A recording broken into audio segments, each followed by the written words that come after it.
प्रिय विद्यार्थियों,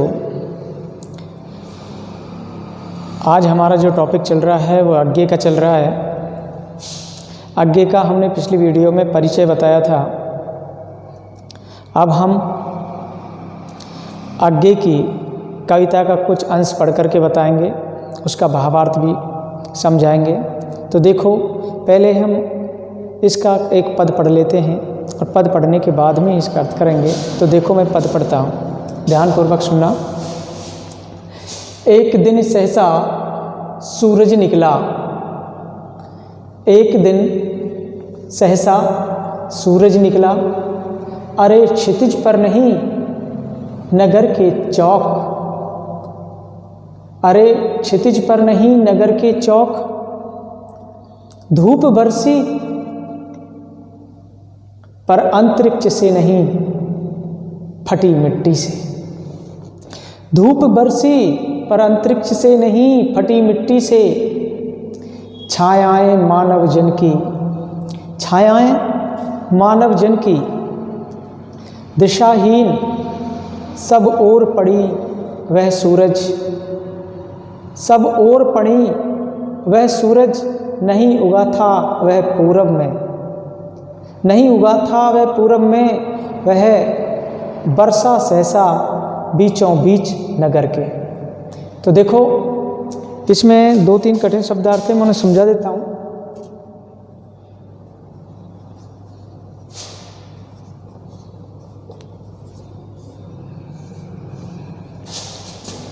सहसा का अर्थ होता है अचानक। क्या होता है? अचानक। क्षितिज धरती और आकाश का मिला हुआ, धरती और आकाश जहाँ मिले हुए नजर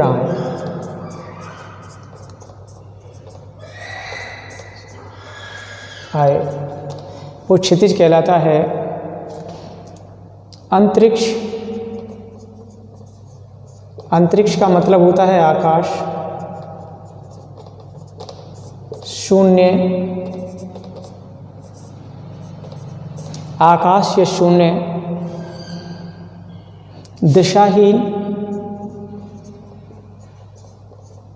दिशाहीन का मतलब होता है अव्यवस्थित होना, तितर बितर हो जाना, अव्यवस्थित होना, दिशाहीन। बीचों बीच,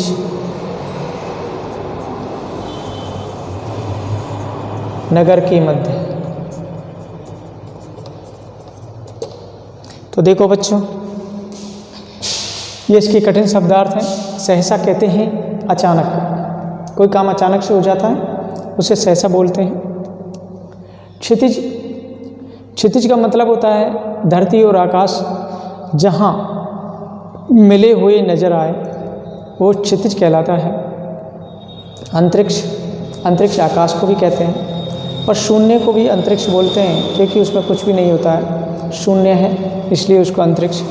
दिशाहीन, जो दिशा से हीन हो जाता है, अव्यवस्थित हो जाता है, अव्यवस्थित होना दिशाहीन कहलाता है। बीचों बीच कहते हैं मध्य में, नगर के मध्य, बीचों बीच।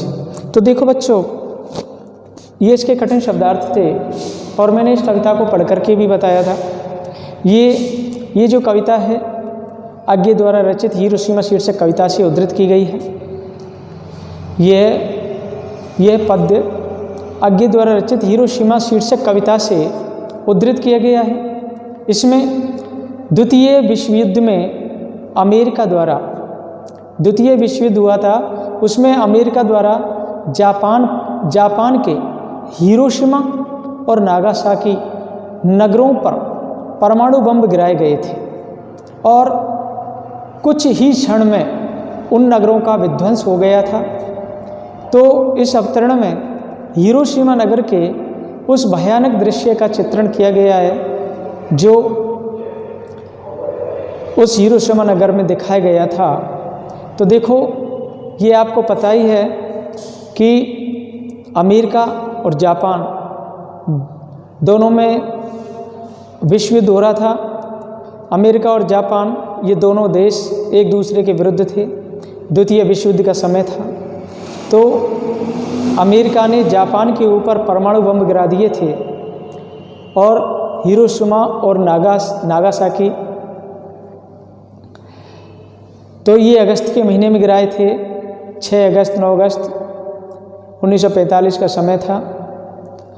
तो तब उस जापान की स्थिति को, उस जापान के उस हिरोशिमा नागासाकी की जो स्थिति देखी थी कवि ने, वो इतनी भयावह स्थिति थी कि कवि ने अपनी मार्मिक वेदना को इसमें इस पद के माध्यम से उभारा है कि कवि की मार्मिक वेदना क्या थी।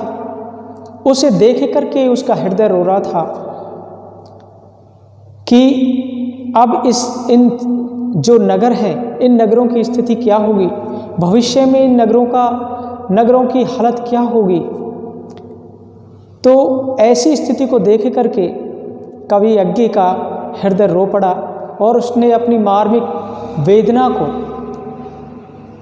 वेदना को शब्दों के माध्यम से मुखरित किया है। तो देखो बच्चों, मैं बता देता हूँ, उसको पढ़ करके इसका अर्थ करता हूँ। एक दिन सहसा सूरज निकला। एक दिन सहसा सूरज निकला। सहसा का अर्थ आप जानते ही हैं। सहसा का अर्थ होता है अचानक से। कवि यज्ञ एक विरह व्यथा से पीड़ित होकर के व्याकुल मन से कहते हैं कि एक दिन अचानक से हिरोशिमा नगर पर परमाणु बम गिराए थे। एक दिन अचानक से हिरोशिमा नगर पर परमाणु बम गिरा। एक दिन सहसा सूरज निकला। कवि कहते हैं कि एक दिन अचानक से हिरोशिमा नगर पर परमाणु बम गिरा। उस बम की आंखों को चकाचौंध करने वाली जो उसकी जो ज्योति थी, वो सूर्य के समान एकदम भीषण और ताप से युक्त थी। सूर्य के समान ही भीषण ताप से युक्त थी। जो उसकी ज्योति थी, उसकी चमक थी। उस परमाणु बम की चमक कैसी थी? एक ऐसे समझो जो कि सूरज भयंकर रूप से गर्मी पैदा कर रही हो, चमक पैदा कर रही हो। अरे क्षितिज पर नहीं, नगर के चौक। अरे क्षितिज पर नहीं, नगर के चौक। वह परमाणु बम नहीं था, वह एक काल सूर्य था। काल सूर्य जो सभी को विध्वंस कर दे, सभी का विध्वंस कर दे। वह परमाणु बम नहीं था, वह काल सूर्य था। वह आकाश से नहीं निकला था। अरे क्षितिज पर नहीं, नगर के चौक। वह आकाश से नहीं निकला था। क्या है कि वह आकाश से नहीं निकला था। ये हिरोशिमा नगर के बीच में चौक से उदित हुआ था। हिरोशिमा जो नगर है, उसके बीच चौक से उदित हुआ था।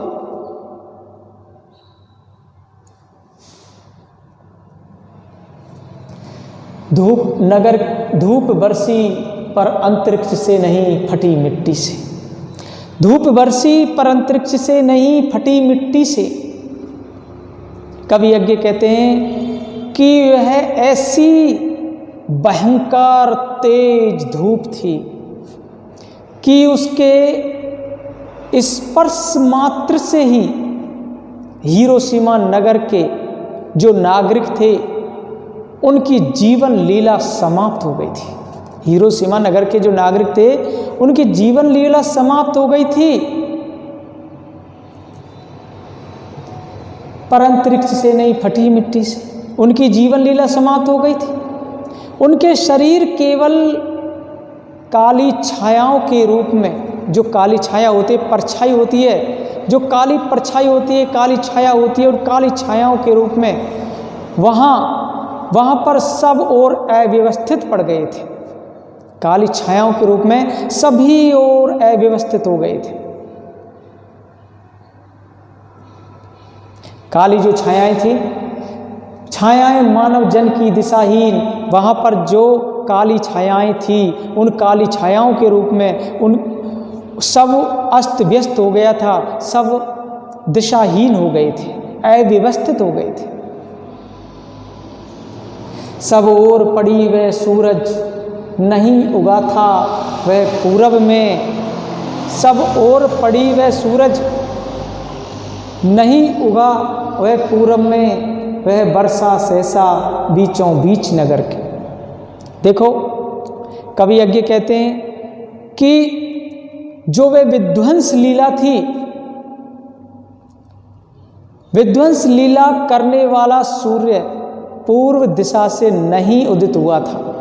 वह पूर्व दिशा से उदित नहीं हुआ था, वह तो नगर के चौक में अर्थात नगर के मध्य में अचानक आकाश से बरसा। नगर के मध्य में अचानक आकाश से बरसा और अपनी तेज लपटों को बिखेर करके उसने कुछ ही समय में, क्षण भर में विध्वंस कर दिया था।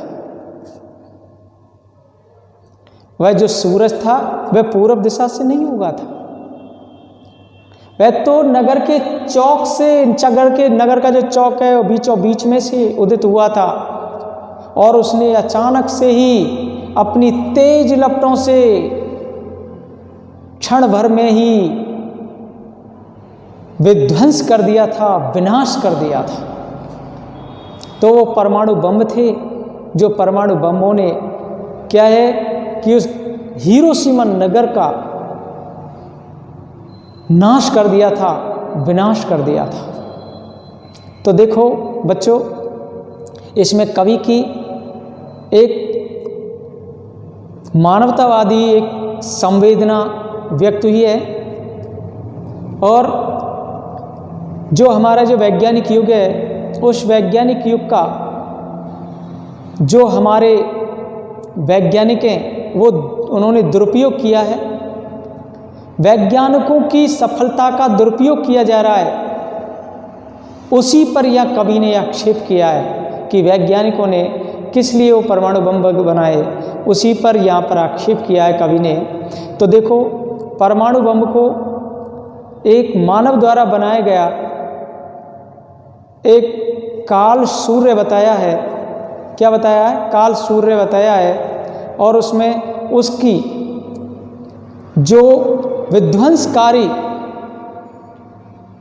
भीषणता थी उसको व्यक्त किया है। तो देखो बच्चों, इसमें प्रतीकात्मक, पर्यायोक्ति, अलंकार और भावना से अभिव्यक्ति जिसको दी गई है, भावाव्यक्ति अलंकार का भी इसमें प्रयोग किया गया है।